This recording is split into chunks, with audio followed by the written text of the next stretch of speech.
Hello, hi again to my loyal viewers and readers, followers.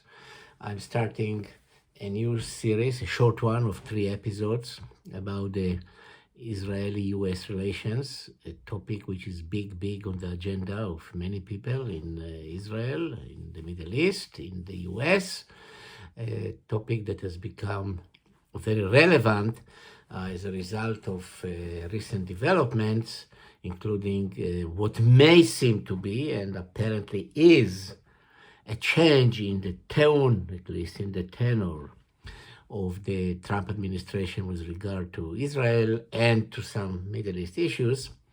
We'll come to the current situation only in the third episode, and we shall start with an episode which briefly relates more to the background, to the relationship between the two countries. You know, I'm trained as an historian, so whenever I do something like that, I like to get, first of all, to the roots of a problem, to the historic background, in order to give a better platform for what's happening these days.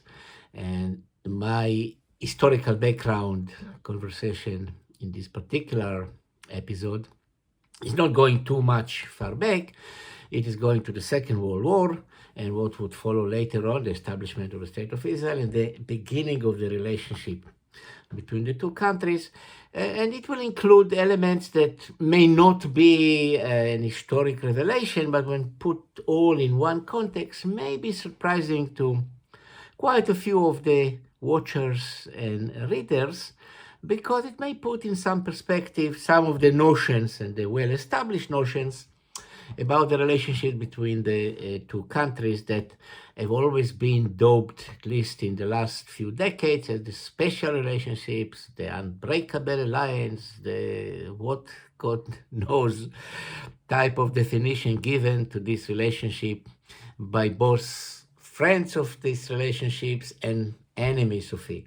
So let's go to the Second World War and start with a general comment, which is that once the US entered the war, finally, after the Japanese attack on Pearl Harbor on the 7th of December 1941, which is basically the end of American isolationism, and America entered the Second World War with all its might, with all its power, that America had to develop foreign policy, which hardly existed until then about the Middle East, which was really at that time, until the Second World War, not an important part to the US, but for the beginning of some commercial economic relations having to do with oil, of course, and oil is important, as we shall see.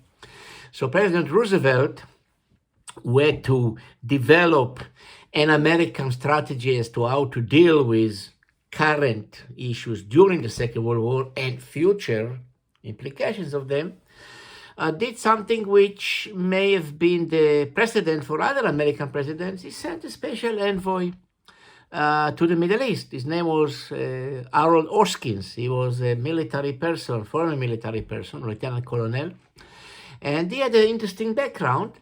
He belonged to a family that had to do with the American University in Beirut, a famous academic institution, the role of which in American-Arab relations has not always been recognized properly. A university that was established in 1866 and became a hotbed for two groups of people. On the one hand, Americans who came to the Middle East, mostly Protestant missionaries, interestingly enough from New England, who came to the Middle East following the terrible bloody civil war in Lebanon between 1840 to 1861 that ended with the huge massacre of Christians in 1861. And the other group that it attracted were those Americans who were influenced, by the existence of this college, were interested in the Arab world, in the Middle East, and would become later on ambassadors of goodwill for the Middle East being basically dominated by Arabs, by those who use the Arabic language, and mostly by Muslims, not even Christians. So Hoskins, therefore, did not come from a background that one could say was pro-Jewish or pro-Zionist. On the contrary, he came from a totally different background, the opposite one. And he visited the Middle East in 1942, 1943, and then presented his report to the president, which basically was saying to the president, hey, look, you cannot really support the Jewish idea about establishing a state. There is the Arab world, and one can argue it accepted the basic tenets of what one would call the pro-Arab lobby in the US at that time, and maybe for many years later, that the US should go with the majority of people in the Middle East, not with the minority, the Jews. Now, at that time, when Hoskins was in the Middle East and then presented his recommendations to the president, there was the Holocaust in Europe, and two developments emerged that would be the counterbalance to this report of Hoskins. One of them was the dramatic revelations by this gentle German tzaddik, right? The righteous among the Gentiles, Edward Schulte, who came one day to the young representative of the World Jewish Congress in Geneva, Gerhard Rigner, young Jewish person at the age of 30, and told him, do you need to know the truth? They are going to kill all your people in Europe. Urgently message this truth to your superiors so that the Western countries will do what they have to do.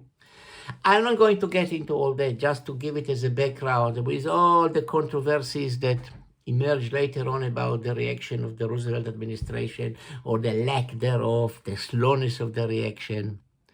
But it was one element that was introduced to the discussion about the Middle East at that time and the future, which had to do with the fate of the Jews in Europe and what could be a solution to the plight.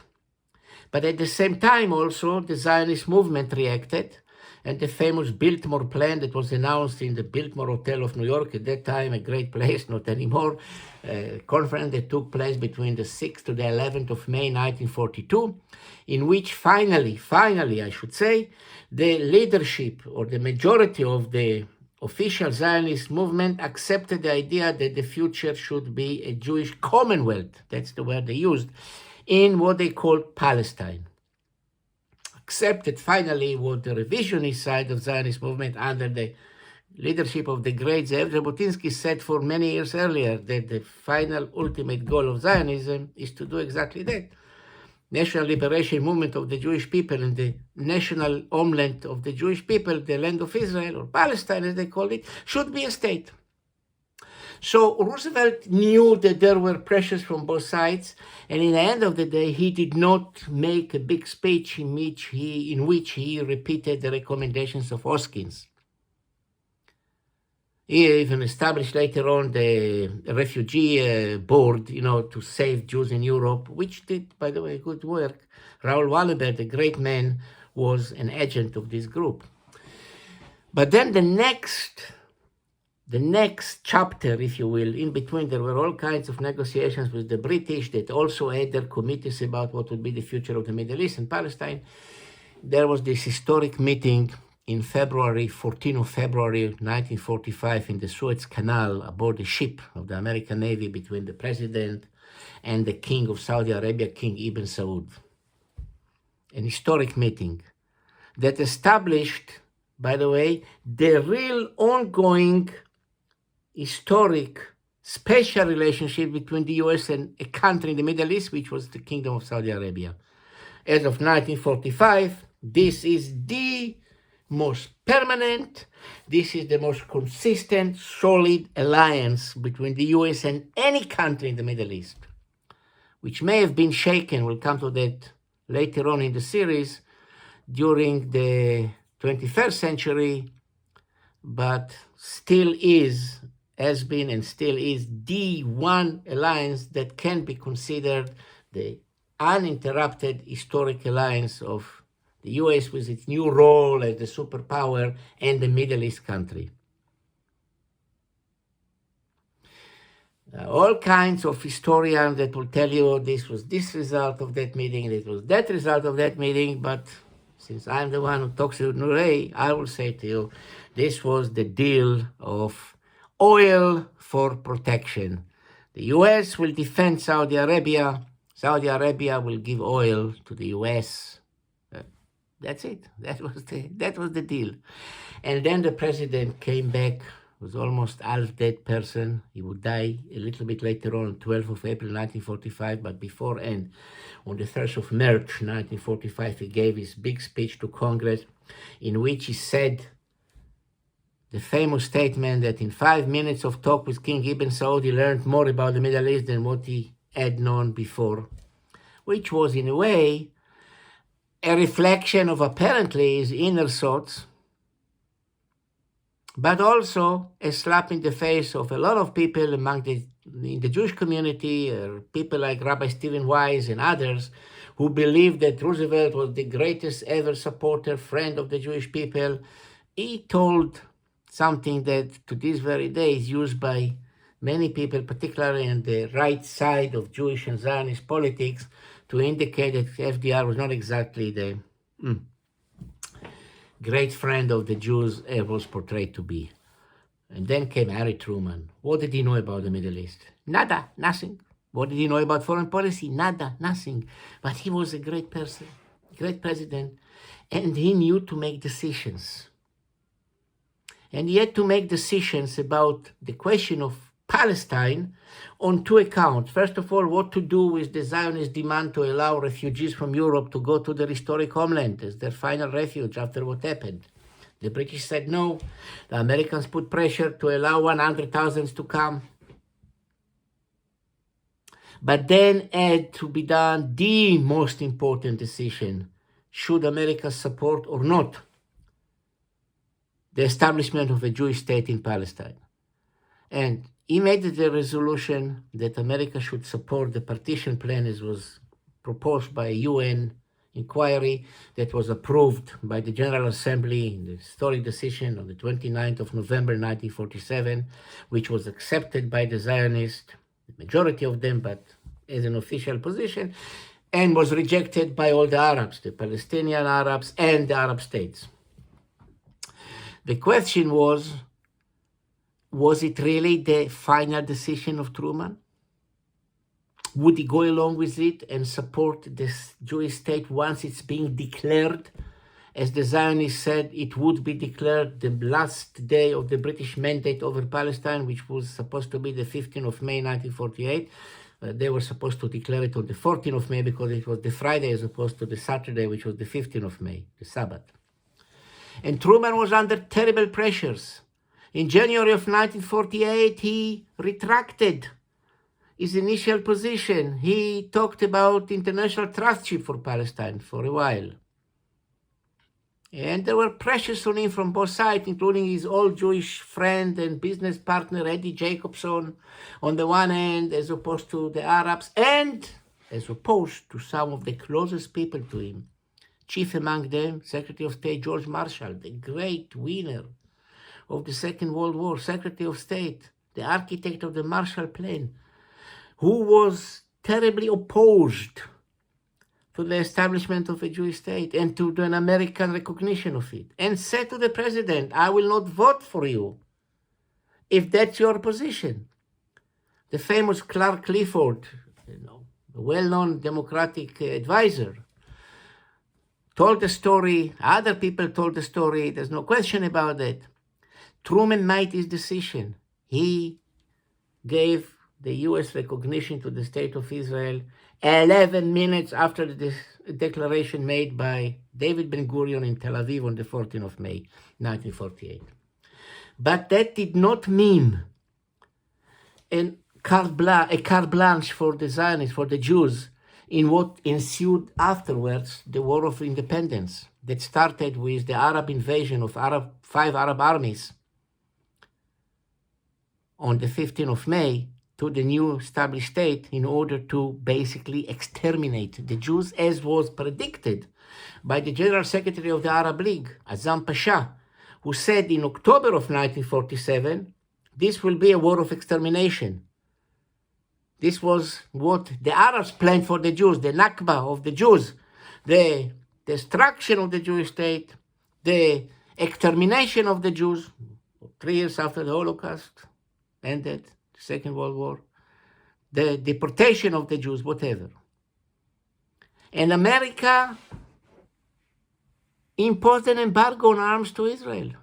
And the ones who gave the arms to Israel at that time, for their own reasons, we shall not get into it in this episode, arms that allowed the Israelis to win the war were the Soviets, the Soviet Union, the so-called, the famous Czechoslovak arms deal.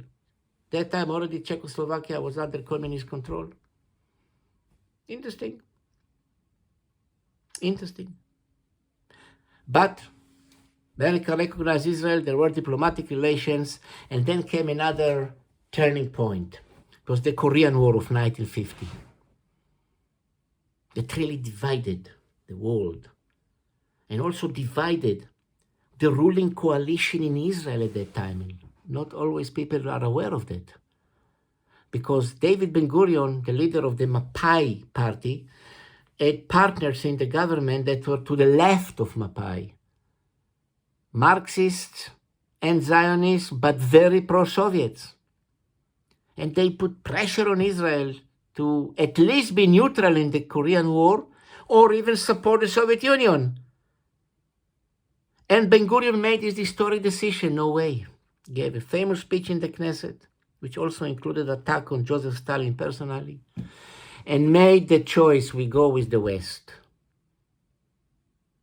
Still having relations with the Soviet Union for a few more years to come that were problematic, including also the Soviet attempt toward the end of the days of Stalin to try the Jewish doctors with the so-called plot to poison the Soviet leadership, which was apparently a preparation for a final solution of the Jews in the Soviet Union. Later on, just to put things in some perspective, and not everybody would like to hear what I'm going to say now, the famous Henry Kissinger said, he then apologized for that.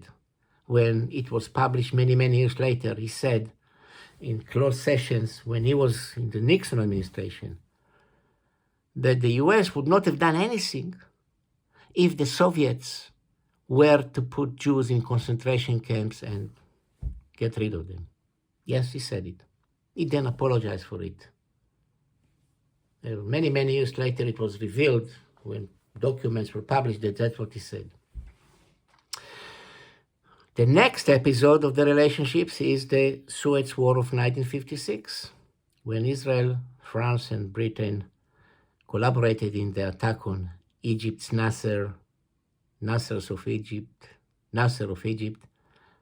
after all his aggressive acts against Israel that were perpetrated, by the way, from the Gaza Strip, Gaza, that the Egyptians refused to give to the Palestinians as an independent or even autonomous state. Eisenhower, the president, Dwight D. Eisenhower, was not a partner to all that. And even though we are already in the Cold War, the idea that two partners of the US in NATO, France and Britain,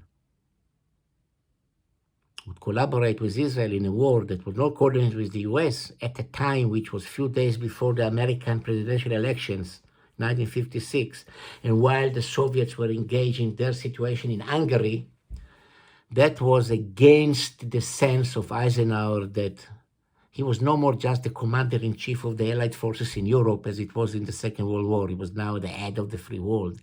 And he collaborated with the Soviet Union at the height of the Cold War to force the British and the French to stop their support for Israel and withdraw from the Suez Canal, and the Israeli army was forced after months to withdraw from Sinai, and a period of 11 years of peace and quiet along the border until 1967.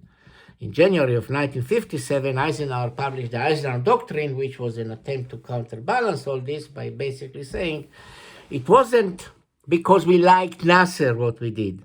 But from now on, we say to Nasser, no more. And that's something more to do with the US and some other Arab countries or the Middle East in general that I will not get into. But 11 years were opened until 1967, which would be, in a way, an historic turning point in the relationships between the US and Israel. And that will be the gist of my second episode, leading to the third one, which is the current situation as a result of the election of Donald Trump, the Gaza war, the war of Israel with other Arab countries. Basically, Israel is engaged in a war in 7 fronts these days. All this will be in the third episode. The next episode will be 1967, the 6 Days War as an historic turning point, the beginning of what one might call the special relationships between Israel and the US. I'll see you then. Thank you.